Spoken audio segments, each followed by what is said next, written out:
네가 네 하나님 여호와께서 네게 주시는 땅에 이르러 그 땅을 차지하고 거주할 때에 만일 우리도 우리 주위의 모든 민족들 같이 우리 위에 왕을 세워야겠다는 생각이 나거든 반드시 네 하나님 여호와께서 택하신 자를 네 위에 왕으로 세울 것이며 네 위에 왕을 세우려면 네 형제 중에서 한 사람을 할 것이요 네 형제 아닌 타국인을 네 위에 세우지 말 것이며 그는 병마를 많이 두지 말 것이요 병마를 많이 얻으려고 그 백성을 애굽으로 돌아가게 하지 말 것이니 이는 여호와께서 너희에게 이르시기를 너희가 이후에는 그 길로 다시 돌아가지 말 것이라 하셨음이며 그에게 아내를 많이 두어 그의 마음이 미혹되게 하지 말 것이며 자기를 위하여 은금을 많이 쌓지 말 것이니라.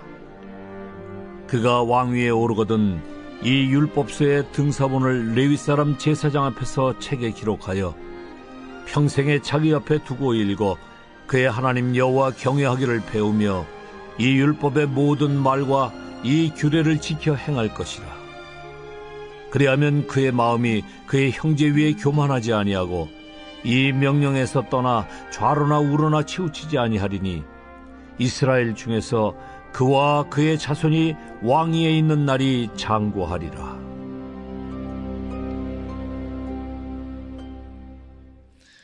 하나님의 말씀입니다. 5월 13일 수요 새벽 예배에 함께 하시는 여러분을 주님 이름으로 환영합니다. 하나님만이 참된 왕이십니다. 하나님은 이스라엘을 애굽에서 구원하시고 해방시킨 그들의 주권자이십니다. 하나님이 하나님 나라의 영원한 통치자이십니다. 하나님께서 직접 다스리시는 나라를 신정국가라 하고요, 그러한 정치를 신정정치라고 합니다. theocracy라고 영어로 이야기하죠. 군주, 즉 왕이 다스리는 시대에 이전에는 선지자와 제사장 그리고 사사들이 하나님이 다스리는 나라의 신정정치를 실현하는 사람들, 즉 중보자였습니다. 이스라엘에서 왕이 등장하기 시작하면서 제도화된 신정정치가 시작됩니다. 이스라엘의 왕은 다른 나라의 왕들과 달리 여호와로부터 기름 부음을 받은, 즉 하나님의 뜻을 이 땅에 실현하는 통치자였고 지도자였습니다. 실제적인 통치자는 하나님이시며 왕은 하나님의 뜻을 대리하는 사람, 즉 중보자였던 것입니다. 이 땅의 왕은 완전하지 못했습니다. 단지 장차 오실 메시아에 대한 모형이죠. 그 대표적인 왕이 다윗 왕입니다. 다윗은 예루살렘을 정복했습니다. 언약궤를 예루살렘으로 가져왔고요, 사방의 모든 대적들을 물리치고 이스라엘의 평화를 가져온 왕이었습니다. 다윗의 왕국은 장차 오게 될 완전한 하나님 나라를 미리 보여주는 모델이었고 그림자였을 뿐이었습니다. 그럼에도 하나님은 이스라엘이 장차 왕을 세우려 할 것을 아시고 왕을 세울 때 따라야 할 지침을 그 백성들에게 미리 말씀해 주고 계십니다. 왕은 반드시 언약 백성의 일원으로서 하나님이 택하신 사람이어야 합니다. 전지의 군주들처럼 군사나 정치의 힘에 의해서 왕위에 오르지 않았습니다. 오늘날 민주국가처럼 국민의 투표로 왕위에 오르지 않았습니다. 오직 하나님이 이스라엘의 왕을 선정하셨습니다. 이러한 선택은 하나님의 지시를 받은 선지자들의 그 행동과 말을 통해서 이루어졌습니다.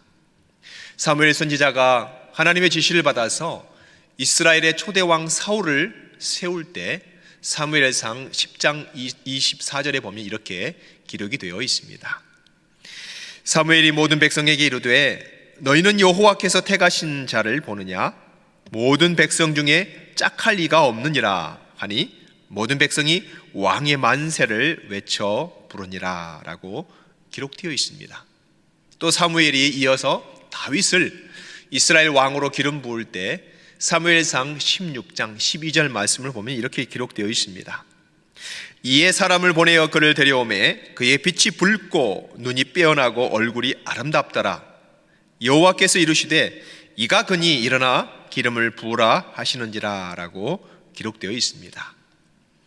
이스라엘의 왕은 여호와의 종으로서 그분의 뜻에 철저하고 온전하게 충성해야 하고 오직 여호와만 의지해야 했습니다. 한편 하나님께서는 이스라엘 백성 가운데서 왕을 택하셨습니다. 외국인이 만약 왕이 된다면 정치의 원리를 어겨서 백성을 혼란스럽게 할 가능성이 있기 때문에 그렇게 하셨습니다. 또 하나님을 모르는 이방인을 왕으로 세우게 되면 신앙의 순수성을 지키기가 어려워지는 것이지요. 왕이 된 사람이 또 주의할 점 3가지를 하나님께서는 오늘 성경 본문에서 우리에게 말씀하고 계십니다. 첫 번째로 하나님 대신 말이나 병거, 즉 군사력을 의지해서는 안 된다고 말씀하십니다. 왜냐하면 전쟁의 승패는 하나님께 달려있기 때문에 그렇습니다. 두 번째로 정치적인 목적으로 혼인 동맹을 맺어서 이방인 아내를 많이 두면은 안 된다고 말씀하십니다. 세 번째로 과도한 부를 탐하고 백성의 어려움을 외면해서는 안 된다고 말씀하십니다. 이렇게 철저하게 하나님만을 의지하면서 하나님 중심으로 통치하면서 성공적인 왕이 될 수 있다고 하나님께서 미리 왕에 대해서 말씀해 주셨습니다. 그런데 역사적으로 이 일에 실패한 왕이 있습니다. 그 왕은 바로 솔로몬 왕입니다. 스스로 막강한 세력을 구축을 했고요. 솔로몬은 성전과 왕궁을 짓는데 20년이 걸렸는데요. 그때 백향목과 잣나무 같은 목재 그리고 금을 구하기 위해서 히람 사람들에게 몇 개의 성읍을 내어줄 정도로 그렇게 재산들을 모으는데 힘을 썼습니다. 그는 병고와 마병도 많이 모았습니다. 이방인 아내도 많이 두었고요. 그래서 열왕기상 11장 1절 2절을 보면 이렇게 기록되어 있습니다. 솔로몬 왕이 바로의 딸 외에 이방의 많은 여인을 사랑하였으니 곧 모압과 암몬과 에돔과 시돈과 헷 여인이라. 여호와께서 일찍이 이 여러 백성에 대하여 이스라엘 자손에게 말씀하시기를 너희는 그들과 서로 통혼하지 말며 그들도 너희와 서로 통혼하게 하지 말라. 그들이 반드시 너희의 마음을 돌려 그들의 신들을 따르게 하리라 하셨으나 솔로몬이 그들을 사랑하였더라 라고 성경은 기록하고 있습니다.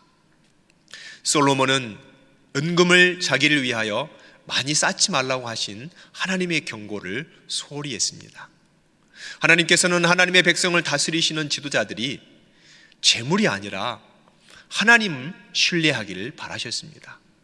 후에 다윗은 또 인구조사를 실시해서 군대의 크기를 의지하면서 여호와 하나님을 신뢰하는 믿음을 저버리는 모습을 보여주기도 했습니다. 사랑하는 여러분, 우리가 살고 있는 이 아틀란타에서 남쪽으로 내려가면 플로리다가 나오죠. 그리고 마이애미를 거쳐서 계속 끝까지 내려가다 보면 미국의 땅끝 마을 키웨스트가 나옵니다. 그곳에 이 땅에서 많은 부와 명예를 일구었던 어네스트 헤밍웨이의 집이 나옵니다. 아름다운 저택이죠. 헤밍웨이는 큰 목표를 추구하는 사람이었고 행운이 따랐던 군인이었고 또 1954년에는 노인과 바다로 노벨 문학상을 수상한 아주 유명한 작가였습니다. 그는 어떻게 살아야 하는지를 아는 똑똑한 사람이었습니다. 그러나 자신이 무엇을 위해 살아가고 있는지는 잘 알지는 못했습니다. 인생의 중심축이 빠져버린 그 많은 경험들은 그 인생의 맛을 잃어가기 시작했습니다. 그는 늘 마음이 공허해서 술을 엄청나게 마셔댔습니다. 당연히 몸이 상하기 시작했죠. 내면의 공허함 때문에 잠을 이룰 수가 없을 정도가 되어버렸습니다. 어느 화창한 주일 아침 그는 아름다운 저택의 지하실로 내려가서 총이 들어있는 벽장의 문을 열었습니다. 그리고 그가 아끼던 산탄총을 꺼내 2개의 총알을 장전하고 총의 방향을 자기 쪽으로 돌린 다음 방아쇠를 당겼습니다. 헤밍웨이의 절친한 동료 소설가 히긴스가 이런 말을 했습니다. 정상에 오르면 그곳에 아무것도 없다는 사실을 미리 알 수만 있다면 얼마나 좋을까라는 말을 한 것입니다. 환멸로 인한 슬픔으로 고통받는 이 세상에 훌륭한 사람들이 많이 있습니다. 하나님과 생생한 관계를 맺지 않으면 자기 속에 있는 공허함의 문제를 극복하지 못하게 되는 것입니다.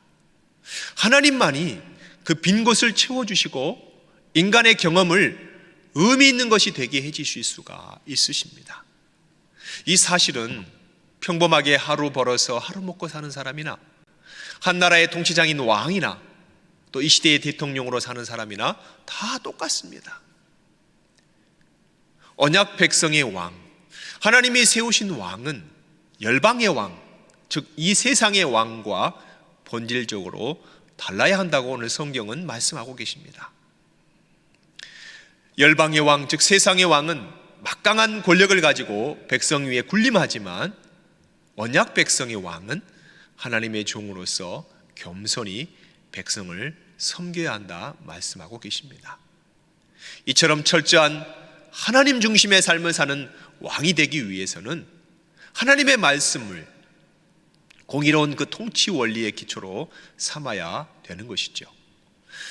왕은 율법책을 두루마리에 옮겨 적어서 평생 자기 옆에 두고 읽으면서 하나님 뜻대로 통치하는 데 힘써야 했습니다. 이는 왕 위에 올라 행할 가장 중요한 의무인 것입니다. 왕이 율법을 어떤 태도로 대하느냐가 백성의 운명을 좌우하는 것입니다.